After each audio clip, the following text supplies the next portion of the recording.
सबसे पहले आया, तो यहां से पहला क्वेश्चन नहीं से बनता कि सबसे पहला साम्राज्य कौन सा आया। तो आपका सबसे पहला साम्राज्य आया मगध का। क्या है? मगध का। क्या है जी? मगध का। सबसे पहला साम्राज्य आया था आपका मगध। कौन सा आया था? मगध आया था। समझ में आ रहा है? कौन सा आया था? मगध। हाँ, तो मगध आपका सबसे पहला साम्राज्य आया था आपके कहां पर? भारत में। अब यहीं से पूछेगा आपका कि मगध साम्राज्य का आपका संस्थापक कौन है करके, तो आपको बताना पड़ेगा जी कि मगध साम्राज्य का संस्थापक कौन है करके। तो बिंबिसार। क्या बताना है? बिंबिसार।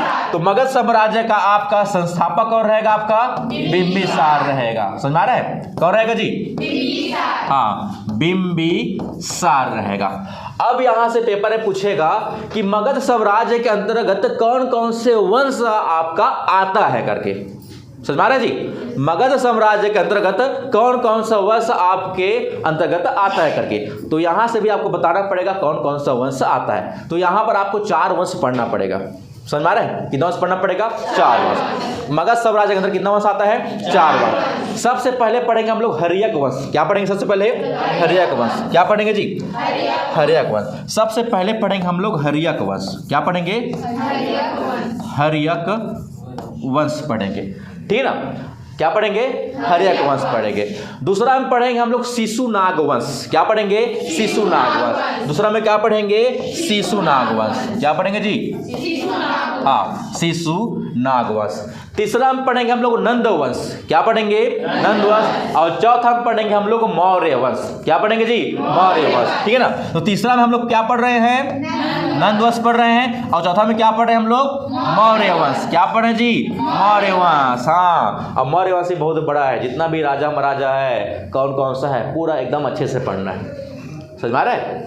हाँ, तो देखिए अब यहां से क्वेश्चन आपके यहां पर पूछेगा कि अब यहीं से पहला क्वेश्चन पूछ सकता है आपका कि आपका सबसे भारत में पहला आपका साम्राज्य कहां बना? तो मगध है ना जी। कहां बना है? मगध। और मगध से हमको व्यवस्थित रूप से इतिहास में राजाओं का स्रोत मिलता है कि कौन कौन राजा कैसे कैसे आया था करके। ठीक है ना?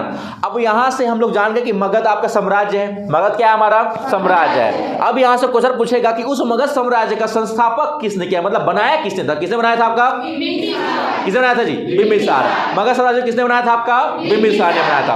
अब मगध साम्राज्य को बिंबिसार ने बनाया तो था, लेकिन अब और जानने के उसके अंतर्गत और कौन कौन सा छोटा छोटा वंश आता है करके। समझ में आ रहा है जी? मगध साम्राज्य के अंतर्गत और कौन कौन सा वंश आता है उसको भी जानना पड़ेगा आपका। तो आपका सबसे पहला वंश आता है हर्यक वंश आता है। दूसरा आता है कौन सा वंश? शिशुनाग वंश। तीसरा कौन सा आता है आपका? चौथा कौन सा आता है? मौर्य वंश। ठीक है ना? इतना हो गया। अब उसके बाद सबसे पहले आपको बताना पड़ेगा कि आप तो 4 वंश पढ़ ले जी, अब चारों वंश कहीं से क्लियर करना पड़ेगा कि आपका इस वंश में कौन कौन संस्थापक है करके।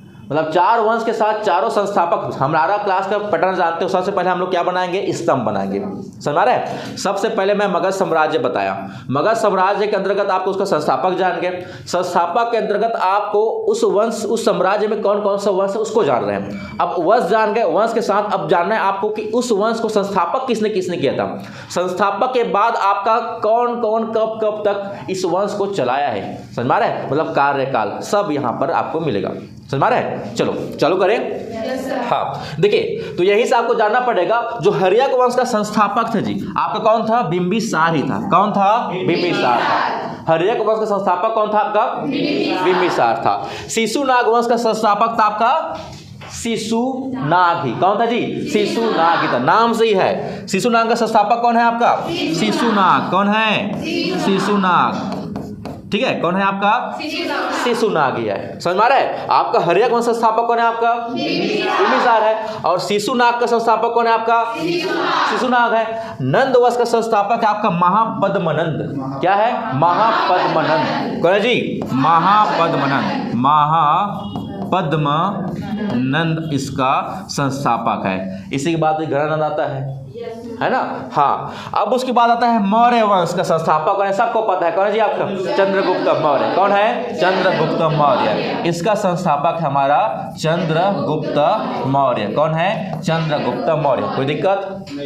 बन जाएगा। चलो फिर सेट करो इसको। देखिए सबसे पहले आपका मगध साम्राज्य पढ़ रहे हैं। क्या पढ़ रहे हैं? मगध साम्राज्य पढ़ रहे हैं। मगध साम्राज्य में आपको दिख रहा होगा कि मगध साम्राज्य का संस्थापक किसने किया? किसने किया भाई? किसने किया है? बिंबिसार ने किया है। बन जाएगा। अब आपको बताना है मगध साम्राज्य के अंतर्गत कौन कौन सा वंश है आपका। तो यहाँ पर कितना वंश है? 4 वंश है। कितना वंश है? 4 वंश है। गैप कर देते हैं ना, गैप हो गया। हाँ, कितना वंश है? 4 वंश है ना। 4 वंश। सबसे पहला वंश कौन सा रहेगा आपका? कौन सा रहेगा? दूसरा वंश कौन सा रहेगा? कौन सा रहेगा? तीसरा वंश कौन सा रहेगा? चौथा वंश क्या रहेगा? मौर्य वंश। दिमाग में सेट हुआ सबका? ठीक है ना।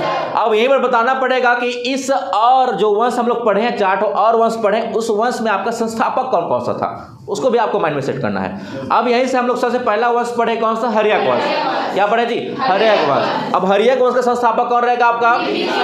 कौन रहेगा? बिंबिसार रहेगा। क्लियर हुआ? अब यहीं पर दूसरा वंश कौन सा पढ़े हम लोग? क्या पढ़े हैं? शिशुनाग वंश। तो इसका कौन संस्थापक रहेगा भाई? कौन रहेगा? शिशुनाग रहेगा। अब हम लोग तीसरा कौन सा पढ़े हैं हम लोग? क्या पढ़े हैं? नंद वंश। इसका संस्थापक कौन रहेगा आपका? क्या रहेगा?